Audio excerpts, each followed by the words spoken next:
சூரிய பிரகாசம் சார், ஒரு 17 பெண்கள், 11 குழந்தைகள், ஒரு 13 ஆண்கள் இறந்து போயிருக்கிறாங்க. சரிங்களா சார்?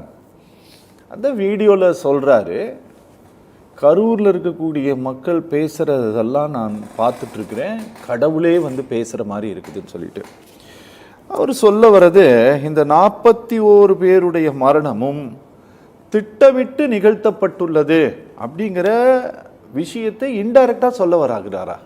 இல்லை, அது டைரெக்டாகவே சொல்லலாம். அதுதான் கேட்குறேன். இன்டைரக்டாகவே சொல்ல வேண்டிய அவசியமே கிடையாது.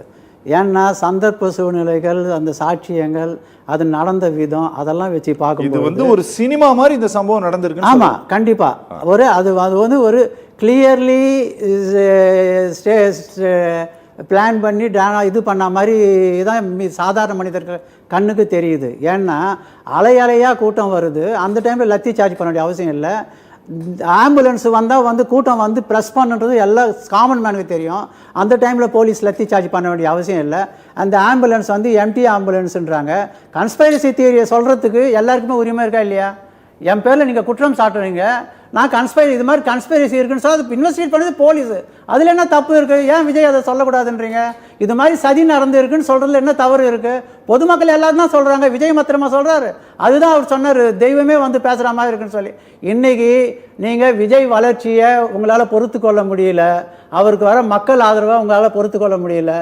நான் என்னை பொறுத்த வரைக்கும் நீண்ட நாள் சதியின் வெளிப்பாடாக தான் நான் இந்த இன்சிடென்ட்ஸை பார்க்குறேன். அது சதியா இல்லை உண்மையா இல்லை கொலையா? இதெல்லாம் நீங்கள் வந்து பிபிஆ இருந்தவர், ஒரு லீடிங்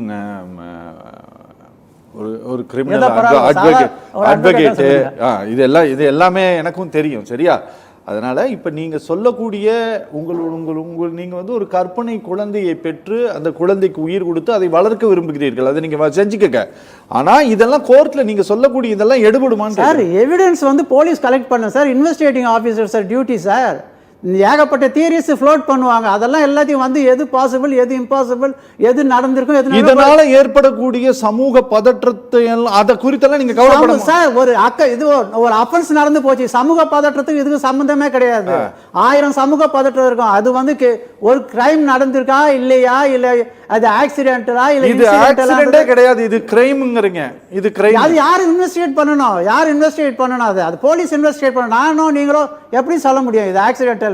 ஒரு குழியில உழுது ஒரு சர்க்கம்ஸ்டன்சஸ் இது சம்பவத்துக்கு அப்புறம் நடந்ததை பார்த்தா வந்துட்டு எனக்கே ஒரு சந்தேகமா இருக்கு. மிட் நைட்ல வந்துட்டு இவ்வளவு ஹேஸ்டியா வந்துட்டு பண்ண வேண்டிய அவசியம் கிடையாது. எவிடன்ஸை வந்து டெஸ்ட்ராய் பண்ணுறதுக்கு நடந்த முயற்சியாக நானும் சந்தேகப்படுறேன். இதில் என்ன இருக்குது? போலீஸ் தன் கடமையை செய்யலை. இப்போ நீங்கள் வந்து ஐஎஸ்னு ஒன்று தனியாக இருக்கு சார், பாலிடிக்ஸில் இருக்க அத்தனை பேருக்கு தெரியும் சார். ஐஎஸ்ல ஒரு போலீஸ் ஸ்டேஷனுக்கு ஒரு ஆள் இருப்பாங்க சார். அது தட் இஸ் டிஃபரண்ட் சார். நீங்க என்ன சார், நீங்க ஐஎஸ்னா உளவுத்துறைனா என்ன, உளவுத்துறைக்கு பெரிய படையா இருக்குது. அது வந்து பாஸ்போர்ட் வெரிஃபிகேஷன் நீங்க சொல்றீங்க சார். இன்டெலிஜென்ஸ் செக்ஷன்ல டிசி இன்டெலிஜென்ஸ் வந்து எங்களை கூப்பிட்டு பேசுவாரு சார். என்ன இருக்கும், எப்படி நடக்கும் சார், அவங்களோட பொறுப்பு சார் அது. இப்போ முன்ன மாதிரி கிடையாது. இப்போ சேட்டலைட் வச்சா பார்த்துடலாம். நீங்க வந்து எவ்வளவு கூட்டம் கொடுத்து ஜஸ்ட் லைக் வித்தின் மினிட்ஸ்ல வந்து எக்ஸ்பர்ட்ஸ் இருக்காங்க, அவங்க சொல்லிடுவாங்க.